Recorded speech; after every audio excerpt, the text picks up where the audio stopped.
सही कहा था प्रधानमंत्री मोदी ने। वो कोई आम आदमी नहीं है, वे साक्षात परमात्मा के अवतार हैं।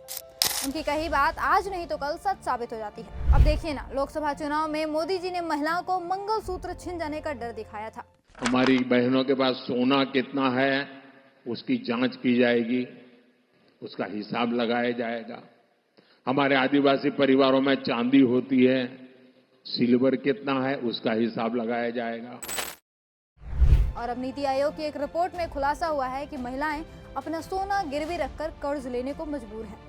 नीति आयोग के मुताबिक साल 2024 में महिलाओं द्वारा लिए गए कुल लोन में से 38% गोल्ड लोन थे, जबकि साल 2019 में ये आंकड़ा केवल 19% था।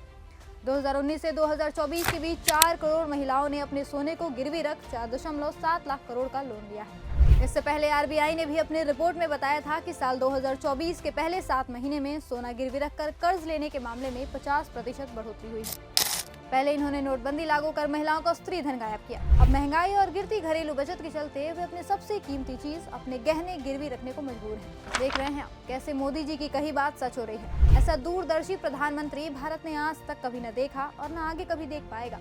भारत की आधी से ज्यादा आबादी के पास जरूरी खर्चों के लिए पैसे नहीं है। महिलाओं को सोना गिरवी रखकर काम चलाना पड़ रहा है। अब इससे अच्छे दिन और क्या आएंगे। अर्थव्यवस्था की क्या हालत है ये तो किसी से छुपे नहीं है। आलम ये हो गया है कि लोग बाइक और स्कूटी का लोन लेकर चुका नहीं पा रहे। ऑटो लोन डिफॉल्टर्स की संख्या लगातार बढ़ती जा रही है। ऐसे में अब कंपनियों ने लोन देने में ही कटौती करना शुरू कर दिया है। 75% लोग दोपहिया वाहन लोन लेकर खरीदते हैं ताकि वो धीमे धीमे उसे चुकता कर सके। पर आर्थिक तंगी इतनी ज्यादा है कि लोग लोन चुका नहीं पा रहे। पिछले साल के मुकाबले सितंबर 2024 तक करीब 2 लाख करोड़ के कर्ज अभी बकाया है, जिसमें साल में 40,000 करोड़ की बढ़ोतरी हो गई है। ऐसे में अब फाइनेंस कंपनियां बाइक और स्कूटी के लिए दिए जाने वाले लोन की रकम को कम कर रही हैं। साथ ही लोन की समय सीमा को भी घटा रही हैं। जैसे पहले अगर 24 महीने का लोन मिलता था तो अब बहुत सी कंपनियां उसे 18 महीने के लिए ही दे रही हैं। इसके अलावा देश में आर्थिक तंगी ने आम आदमी की कमर तोड़ दी है। रिपोर्ट बता रहे हैं कि देश में 140 करोड़ की आबादी में से 100 करोड़ लोगों के पास उतने ही पैसे हैं जितना अफ्रीका के गरीब देशों में लोगों के पास होते हैं। इंडस वैली रिपोर्ट बता रही है कि देश के 100 करोड़ लोगों की प्रति व्यक्ति आय 85,000 रुपए है। इन लोगों के पास खर्च करने के लिए अलग से पैसा नहीं बचता।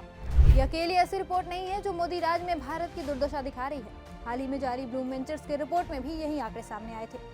इस रिपोर्ट में भी बताया गया था कि देश के 100 करोड़ लोगों के पास खर्च करने के लिए पैसे नहीं है। ये लोग आर्थिक तंगी का शिकार हैं और किसी तरह अपना गुजर बसर कर रहे हैं। ये रिपोर्ट साबित कर रहे हैं कि देश में आधी से ज्यादा आबादी की आर्थिक स्थिति ठीक नहीं है। कुल मिलाकर मोदी सरकार ने देश की अर्थव्यवस्था ऐसी चौपट कर दी है कि लोगों के पास जीने भर का भी पैसा नहीं है। जनता का हाल बेहाल हो चुका है। वो न कमा पा रही है और न बचा पा रही है। लोन लेकर गुजारा करना पड़ रहा है और तो और वो लोन भी चुकाना जनता के लिए मुश्किल हो रहा है।